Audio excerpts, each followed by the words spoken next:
عیسوی کیلنڈر کے مطابق یہ 20 نومبر 1979 کی بات ہے۔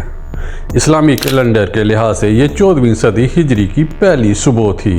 55 سالہ امام کعبہ شیخ السبیل نے نماز فجر کی امامت کرائی۔ ان کے پیچھے 50,000 کے قریب نمازی موجود تھے۔ نماز کے بعد انہوں نے اپنے مصلی پر اپنا رخ موڑ کر مائکرو فونز میں دعا شروع کی۔ اسی دوران انہوں نے دیکھا کہ مسجد کی پچھلی صفوں میں سے کچھ لوگ کندھوں پر تابوت اٹھائے آگے کی طرف بڑھ رہے ہیں۔ یہ کوئی غیر معمولی بات نہیں تھی۔ حج ابھی 20 دن پہلے ختم ہوا تھا اور ابھی لاکھوں حاجی مکہ میں موجود تھے۔ ان میں سے جو بھی فوت ہو جائے اس کے لواحقین کی کوشش ہوتی تھی کہ نماز جنازہ مسجد الحرام میں امام کعبہ کی امامت میں ہی ادا ہو۔ شیخ السبیل نے دعا جاری رکھی، لیکن سروں پر سرخ داری دار صافے باندھے یہ لوگ انہی کی طرف بڑھتے گئے، حتیٰ کہ بالکل قریب پہنچ گئے۔ ان کے آگے آگے میلے کچیلے کپڑوں میں ملبوس الجھی ہوئی داڑھی والا ایک آدمی تھا۔ اس نے امام کعبہ کو ایک طرف دھکیل کر ان سے مائک چھین لیا اور مائک اپنے منہ کے قریب لا کر عربی میں پوری طاقت سے بولا، برادران اسلام، اللہ اکبر، مہدی کا ظہور ہو گیا ہے۔ اسی دوران اس کے ساتھیوں نے اپنے تابوتوں میں چھپی کلاشنکوف نکال کر جوابی نعرے لگانے شروع کر دیے، مہدی کا ظہور ہو گیا، مہدی کا ظہور ہو گیا۔ مسجد الحرام کے در و دیوار فائرنگ کی آواز سے گونج اٹھے۔ سیکیورٹی پر مامور پولیس اہلکاروں نے مزاحمت کی کوشش کی، جن پر ان جنگجوؤں نے گولی چلا دی۔ پولیس والوں کے پاس صرف ڈنڈے تھے، اس لیے وہ لمحوں کے اندر اندر مارے گئے۔ مسجد کے صحن میں سپاہیوں کا خون بہنے لگا۔ گنبدوں اور میناروں پر ہزاروں کبوتر پھڑ پھڑانے لگے۔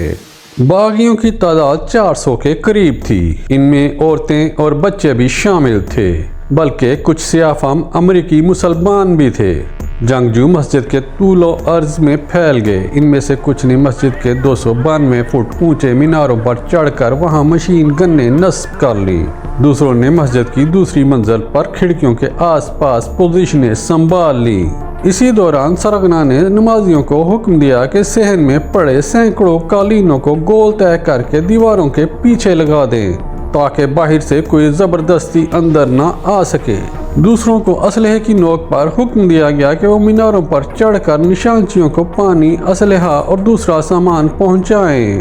یہ سرغنہ 43 سالہ جہیمان بن محمد بن سیف العتیبی تھا۔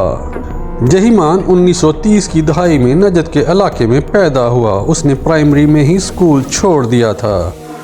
وہ 18 سال تک نیم فوجی ادارے نیشنل گارڈز میں ملازمت کرتا رہا، پھر مدینہ آ گیا، جہاں معروف شامی عالم دین محمد ناصر الدین البانی یونیورسٹی آف مدینہ میں حدیث کی تعلیم دیا کرتے تھے۔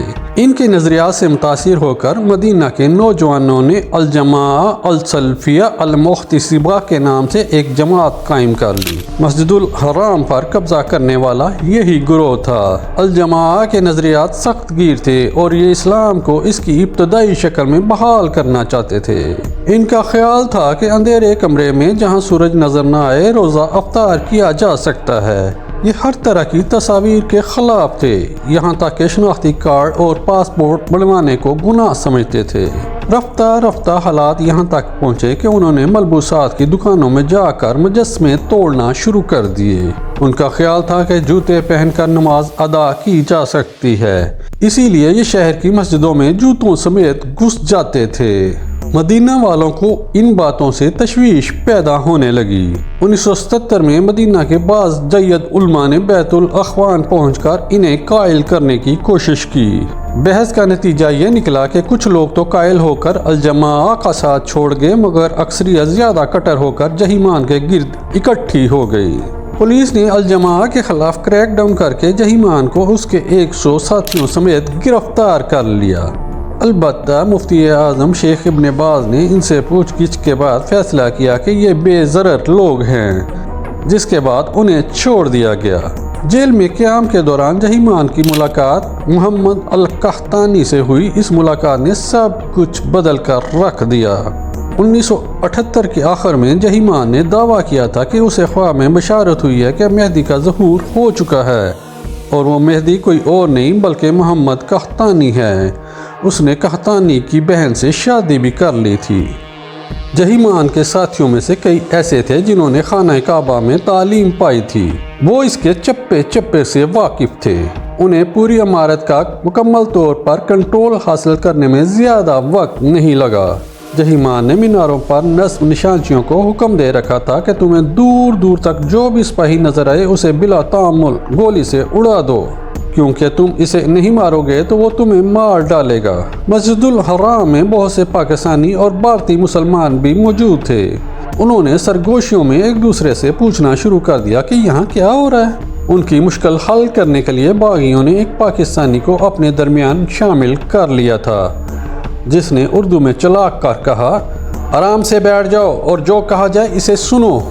مکہ کے شہریوں کو پہلے تو سمجھ ہی نہ آئی کہ خانہ کعبہ میں کیا ہو رہا ہے۔ پہلے تو فائرنگ کی آواز آئی، پھر لاؤڈ سپیکر سے عجیب و غریب بیانات سنائی دینے لگے۔ پولیس کے موقع پر پہنچتے پہنچتے سورج طلوع ہو گیا تھا۔ 100 کے قریب سیکورٹی اہلکاروں نے مسجد کی طرف بڑھنے کی کوشش کی، لیکن میناروں پر بیٹھے جنگجوؤں نے انہیں لمحوں کے اندر گولیوں سے چھلنی کر دیا۔ اس وقت مسجد الحرام کی تزئین و آرائش بن لادن گروپ کر رہا تھا۔ اس کا ایک ملازم ٹیلی فون لائنوں کو کاٹنے سے پہلے بیرونی دنیا کو قبضے کی اطلاع دینے میں کامیاب ہو گیا۔ دارالحکومت ریاض میں ہنگامی صورتحال کا اعلان کر دیا گیا۔ شاہ خالد نے فوری طور پر مشیروں کو طلب کر لیا اور اس غیر معمولی صورتحال سے نمٹنے کے طریقوں پر غور شروع ہو گیا۔ اسی اجلاس میں ہونے والے ایک فیصلے کے تحت سعودی عرب کی سرحدیں بند کر دیں گی اور تمام ملک عملاً باقی دنیا سے کٹ کر رہ گیا۔ کعبہ کے ارد گرد کا علاقہ خالی کروا لیا گیا۔ شہر کی بجلی اور ٹیلی فون لائنیں کاٹ دی گئیں۔ پولیس اور فوج نے مورچے سنبھال لیے۔ ولی عہد شہزادہ فہد عرب لیگ کے سربراہ اجلاس میں شرکت کے لیے تیونس گئے ہوئے تھے۔ نیشنل گارڈز کے کمانڈر شہزادہ عبداللہ بھی مراکش کے سرکاری دورے پر تھے۔ چنانچہ شاہ خالد نے شہزادہ سلطان کو، جو اس وقت کے وزیر دفاع تھے، اور وزیر داخلہ شہزادہ نائف کو اس واقعے سے نمٹنے کی ذمہ داری سونپی۔ کچھ نمازیوں نے مسجد کے ذیلی دروازوں اور کھڑکیوں سے نکلنے کی کوشش کی۔ امام السبیل بھی لوگوں کے مجمع میں گل مل گئے اور پھر انڈونیشیا کے حاجیوں کے ساتھ باہر نکلنے میں کامیاب ہو گئے۔ سعودی حکام کے سامنے سب سے بڑا مسئلہ یہ تھا کہ ان لوگوں سے خانہ کعبہ کو کیسے آزاد کروایا جائے۔ ایک تو اندر ہزاروں یرغمالی موجود ہیں، دوسرا یہ کہ عمارت بھی کوئی عام عمارت نہیں، خانہ خدا ہے۔ ایک ایسے مقدس مقام پر مسلح کارروائی کیسے کی جائے جہاں خون بہانا تو درکنار، پودا تک اکھاڑنے کی اجازت نہیں تھی۔ جنگجوؤں کے خلاف کسی قسم کی کارروائی سے قبل علماء سے اجازت لینا ضروری تھا۔ آخر شاہ خالد شیخ عبدالعزیز بن باز سے ملے۔ شیخ کی عمر اس وقت 70 برس تھی اور وہ بینائی سے محروم ہو چکے تھے۔ شیخ مشکل میں تھے۔ ایک طرف تو وہ خود بعض کٹر نظریات کے حامل تھے، دوسری الجھن یہ تھی کہ جہیمان شیخ ابن باز کا شاگرد رہ چکا تھا اور 1 سال پہلے شیخ نے ہی اس کی ضمانت دے کر جیل سے چھڑوایا تھا۔ ادھر امام کعبہ شیخ السبیل بھی باغیوں کے چنگل سے نکل کر آگے تھے اور علماء کی کمیٹی میں شامل ہو گئے تھے۔ انہوں نے دوسرے علماء کے ساتھ فتویٰ دیا جس کے تحت خانہ کعبہ میں فوجی کارروائی جائز قرار پائی۔ فوجیوں نے گرین سگنل ملنے کے بعد مختلف حکمت عملیوں پر کام شروع کر دیا۔ 3 طرف سے حملہ کیا گیا، لیکن جنگجوؤں کی بہتر پوزیشن کی وجہ سے سرکاری فوج کو بھاری جانی نقصان اٹھا کر پسپا ہونا پڑا۔ اس کے بعد ہیلی کاپٹر سے فوجیوں کو مسجد کے اندر اتارنے کی کوشش کی گئی، لیکن جنگجوؤں نے انہیں چھت پر اترنے سے پہلے فضا میں نشانہ بنا ڈالا۔ اسی دوران کسی کو بن لادن گروپ کا خیال آیا۔ یہ تعمیراتی گروپ چونکہ مسجد کی توسیع کا کام کر رہا تھا، اس لیے ان کے پاس تفصیلی نقشے موجود تھے۔ اسامہ بن لادن کے بڑے بھائی سالم بن لادن نے مسجد کے بارے میں معلومات فراہم کرنے میں اہم کردار ادا کیا۔ اب معاملے کی سنگینی کھل کر سامنے آئی۔